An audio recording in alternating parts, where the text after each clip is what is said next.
alaikum. Welcome in the class. Good afternoon.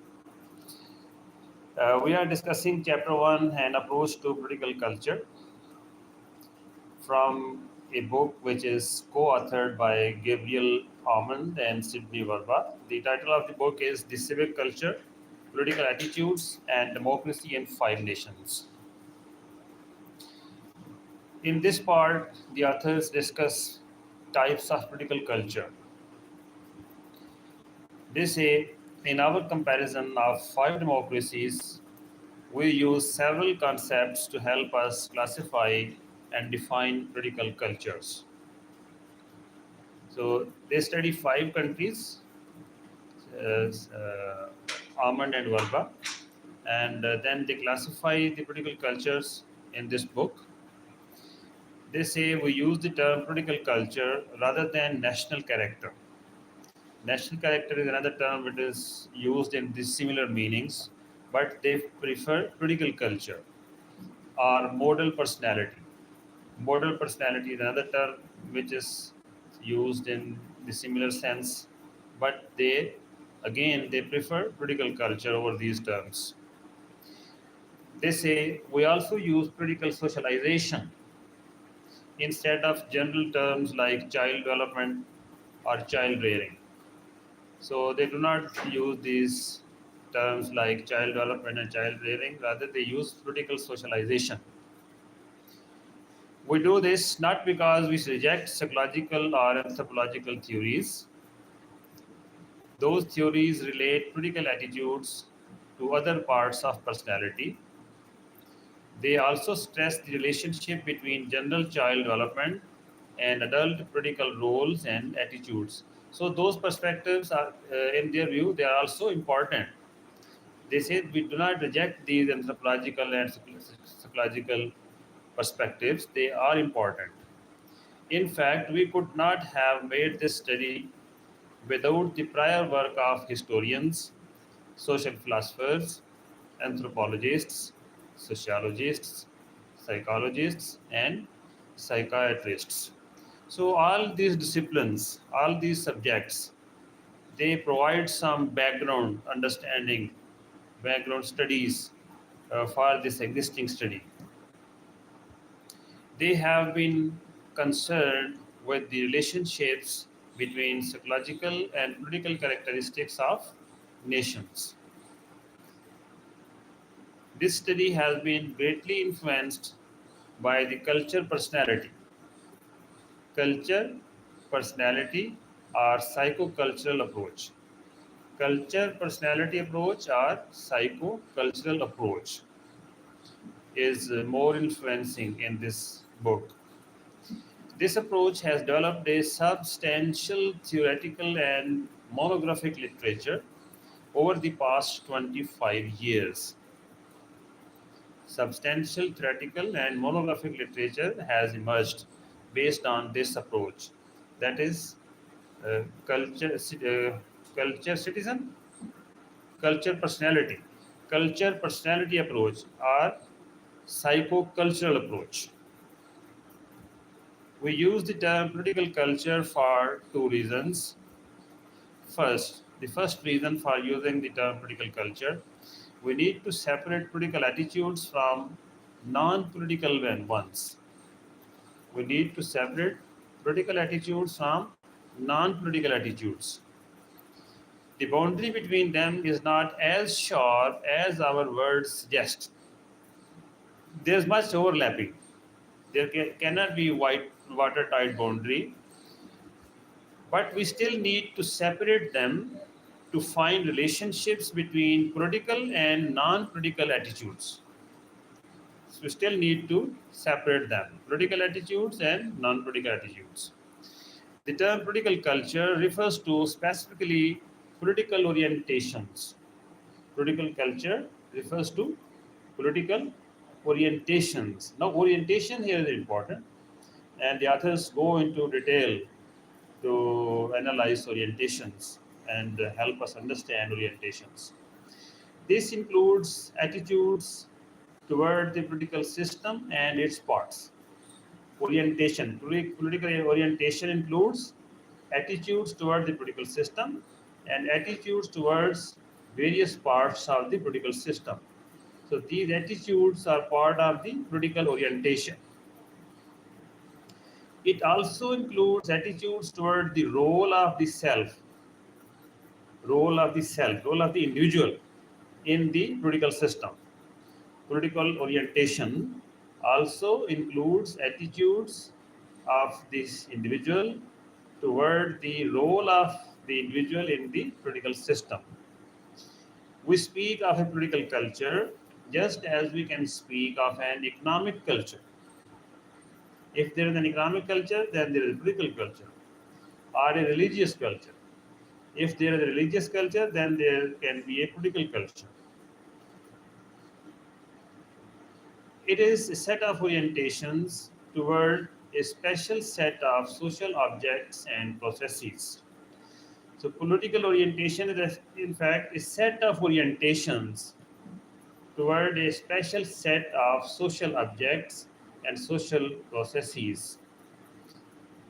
Second, we choose the term political culture instead of some other special concept. We choose it for an important reason. It helps us use the ideas and methods of different fields of study. Political culture, the term political culture helps us use the ideas and methods of different fields of study. These fields include anthropology, sociology, and psychology. Our thinking is enriched when we use categories like socialization, culture conflict, and acculturation. Culturation, learning of culture, adoption of culture, it is acculturation. Similarly, our capacity to understand the emergence and transformation of political systems grows when we draw upon theory about social structure and process. Our capacity to understand the emergence and transformation of political systems grows when we draw upon theory about social structure and social process. If we better understand social process and social structure, then we better understand political systems. We know that anthropologists use the term culture in many different ways. Anthropologists use the term culture in many different ways. By bringing it into political science, we risk importing its problems along with its benefits. When we import the term culture from anthropology, so we there's a risk that we also import its problems along with it from anthropology into political science. Here we can only stress that we use the concept of culture in only one of its many meanings. So culture has many meanings.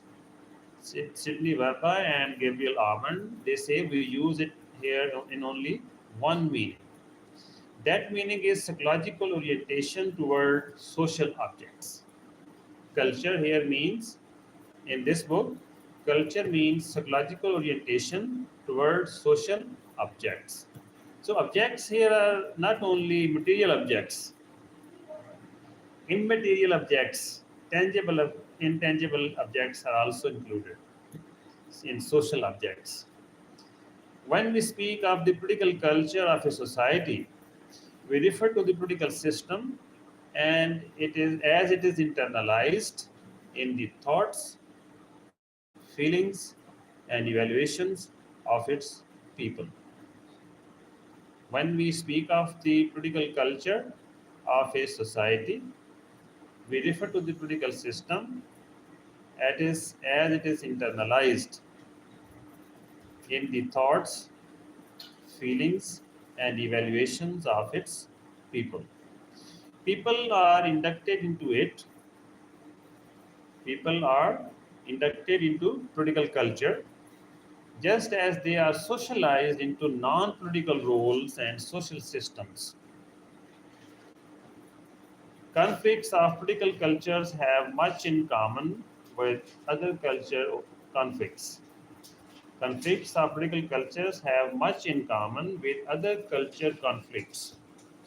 I think in the mid of this discussion, we will take a 10 minutes break. Then we will have a second session. Okay, we take we hold a brief session, then 10 minutes break, then the second session, so that you are not tired. Conflicts of political cultures have much in common with other culture conflicts. Political acculturative processes are easier to understand when we look at them clearly.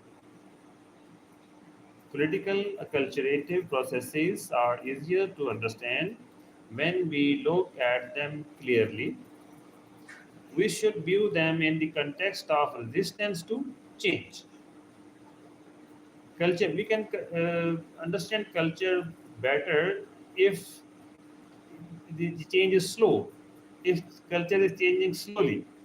If culture is changing very fast, we may not be able to analyze it appropriately because it is changing so fast. So we may not be able to identify its patterns, its types. So here the authors assume that we should view them in the context of resistance to change. So the people who like their culture, they resist to change. They want to preserve their culture. As you know, many times we hear that our culture is under threat. Our culture is being threatened by the Western culture. Our culture is being threatened by global culture. Do you know these issues? I hope you know this. So, what does it mean? It means simply means the followers or practitioners of a culture, they want to preserve it. They want to resist the change in their culture. We should view them in the context of resistance to change. We should also consider the tendency to mix and incorporate different influences on the culture, on a culture. These patterns are commonly seen in cultural change in general. So, the concept of critical culture helps us escape from the vagueness of general terms like cultural ethos. Cultural ethos is not a clear term. It is vague. So there are many other terms which are vague. Sidney Verba and Gabriel Armand say. So they say we would try to escape because we are using the term political culture. So we are escaping these vague terms. It also helps us escape from the assumption of sameness that the concept implies. Sameness, cultural sameness. It helps us form hypotheses about relationships among different parts of culture. And it helps us test these hypotheses using real evidence. With the concept of critical socialization, we can go beyond the rather simple assumptions of the psychocultural school. These assumptions are about relationships between general child development patterns and adult critical attitudes. Assumptions which we can draw from the critical culture, the patterns of critical culture, they are about relationships between general child development patterns and adult critical attitudes. In other words, how adult critical attitudes affect the acculturation process of the children, the relation between these two.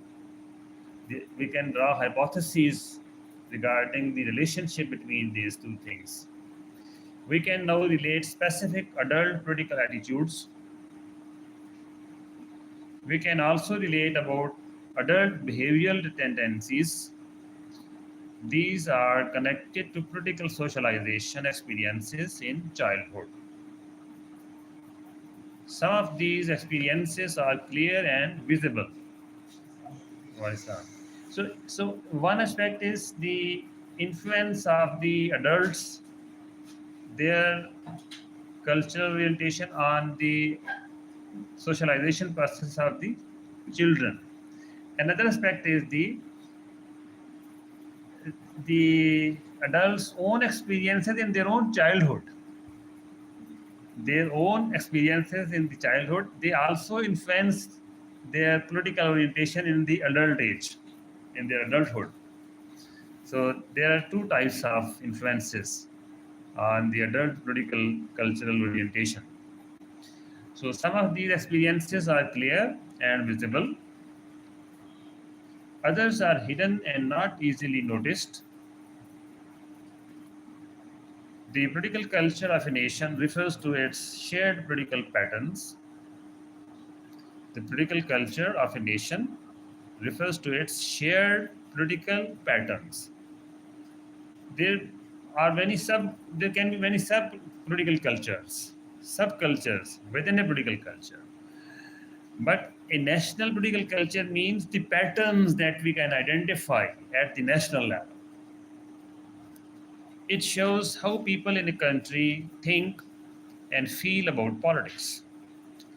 Cultural patterns, political cultural patterns mean how people in a country think and how people in a country feel about politics. It is based on different ways people relate to political objects. How people think and how people feel about politics, it is based on different ways people relate to political objects. These political objects include institutions, leaders, and the political system. Political system itself is a political object. Political leaders are also political objects. Political institutions are also political objects. Among the members of a nation, these attitudes are distributed in different patterns. Different patterns can be identified at the national level in a country. To find such distributions, we need a way to systematically measure individual orientations toward political objects. We need a way to systematically measure individual orientations toward political objects. So one way is, survey. We can conduct surveys. We can talk to citizens, a number of citizens, and then we can identify a pattern. Survey technique, you must have studied in MPhil and you must be studying in PhD right now in such methodology. In such methodology, you must learn how do we conduct surveys at the local and national levels.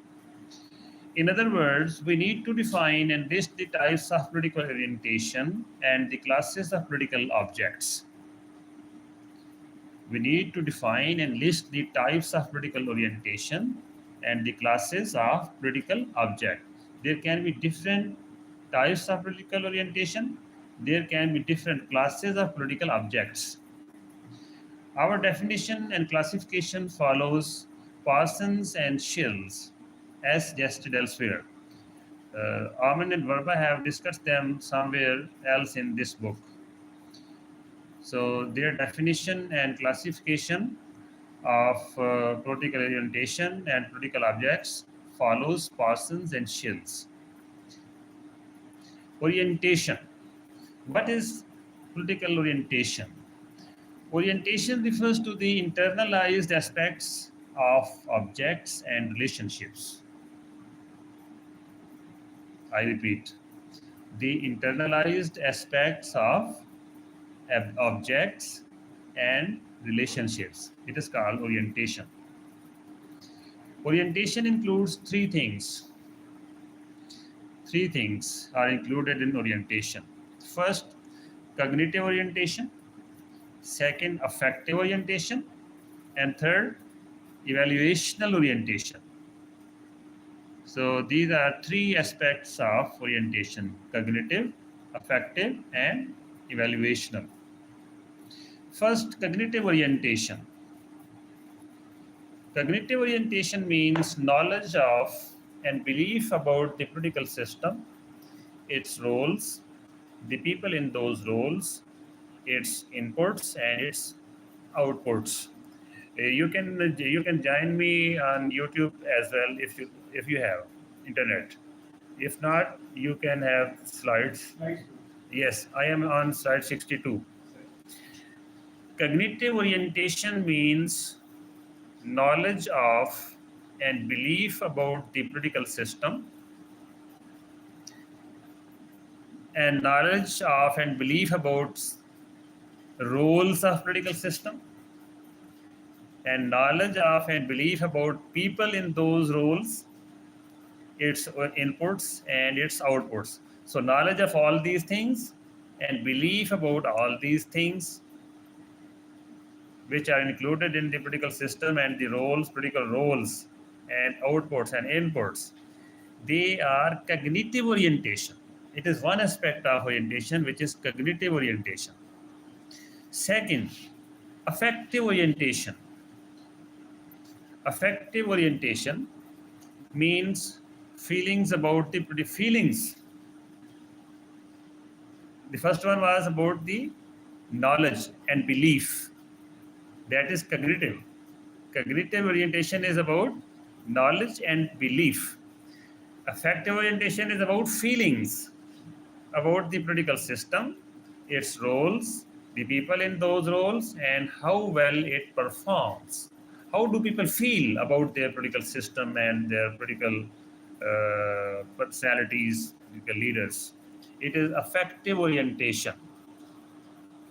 How much do they love their political system, and how much do they hate their political system or their political objects? Third, evaluational orientation. Evaluational orientation means judgments and opinions. Judgments and opinions. Again, cognitive orientation is about knowledge and beliefs, and affective orientation is about feelings. The evaluational orientation is about judgments and opinions. These are three aspects of orientation, political orientation. Judgments and opinions about political objects. These typically combine values and standards with information and feelings. The evaluational orientations, these typically combine values and standards with information and feelings. In classifying objects of political orientation, we start with the general political system. General political system. We deal here with the system as a whole. Political system as a whole. This includes feelings like patriotism or alienation. These are feelings about a political system. This also includes thoughts and judgments about the nation as large or small, strong or weak, how people look at them as a nation, whether they see their nation as a large nation or a small nation, or as a strong nation or as a weak nation. It is also part of this orientation, political orientation. And it includes thoughts and judgments about the political system as democratic, constitutional, or socialistic. At the other extreme, we look at orientations toward the self, orientations toward the self, toward the citizen as political actor. So citizens are also political actors. Citizens are also people in those roles. The people who perform those political roles, it is the second class of the political objects. Number three, particular policies, decisions, and enforcement of decisions, implementation. It is the third class of political objects. Political policies, political decisions, political implementation, or political enforcement. So these are the three classes of political objects. Roles are structures, political roles are political structures, and people in those political roles, and public policies, political decisions, and enforcement. First, specific roles for our structures. Specific roles are structures. Examples are legislative bodies, executives are bureaucracies. Examples of specific roles are political roles or specific political structures are legislative bodies, parliaments, assemblies, councils, executives, cabinets, ministers, or bureaucracies. These are the political roles or political structures. Second, the people in those roles, the second class of political objects.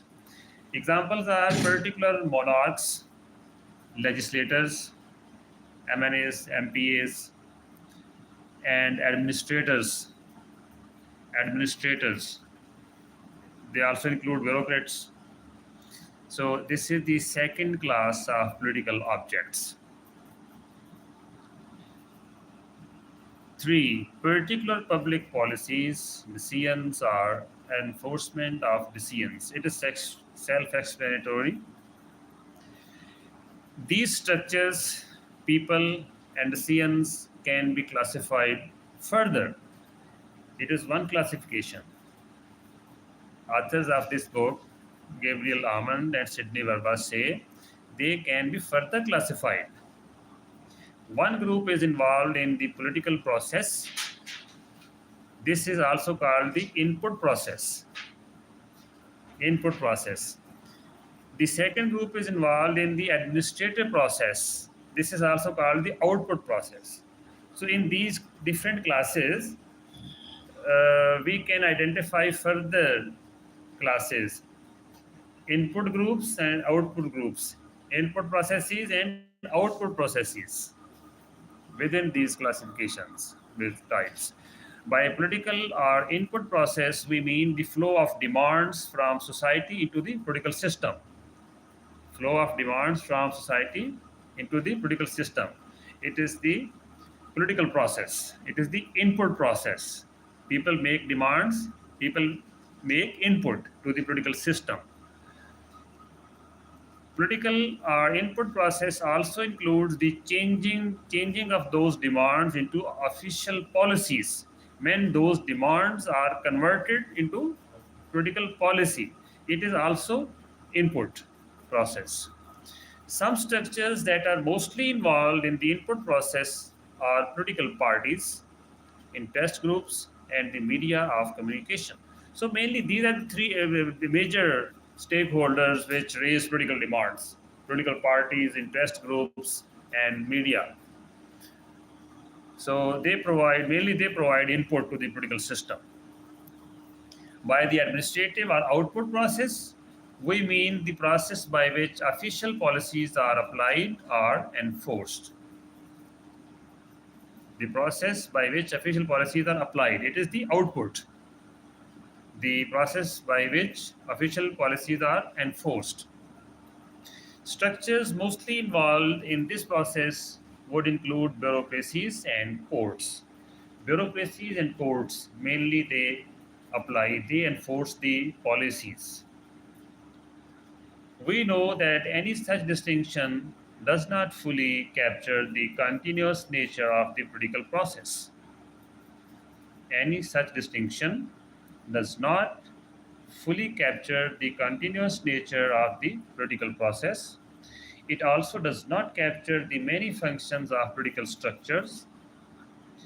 Much broad policy is made in bureaucracies and by courts.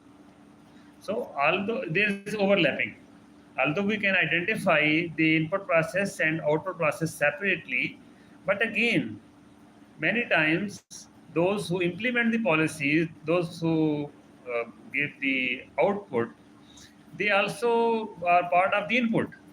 They also make demands, and they also make policies. Who implement? They also make policies. Much broad policy is made in bureaucracies and by courts. and making policy is the input. Implementation is the output. And structures we label as input, such as interest groups and political parties, often deal with the details of administration and enforcement. So parties are also in the offices. What are we referring to as a difference in emphasis? So the whole point is, in the input process, the emphasis is on demands. In the output process, the emphasis is on implementation. And it is a very important difference for classifying political cultures. We make a distinction between particular participant political culture and subject political culture. Again, it is very important to make a distinction between participant political culture and subject political culture. This distinction depends partly on people's attitudes toward the political system, political culture, political system. It also depends on whether people are connected to specialized input structures or not. Whether people are connected to the political parties, to the interest groups, to the media or not. Specialized input structures are institutions that help people take part in politics. For our classification of political cultures, it is not very important that input structures also perform enforcement functions. And it is not very important that administrative structures also perform input functions. So, overlapping, we are not concerned with the overlapping in this process. What matters for us, for our classification, is this. Okay, I think we take a break here and 10 minutes break. Then we discuss the second part.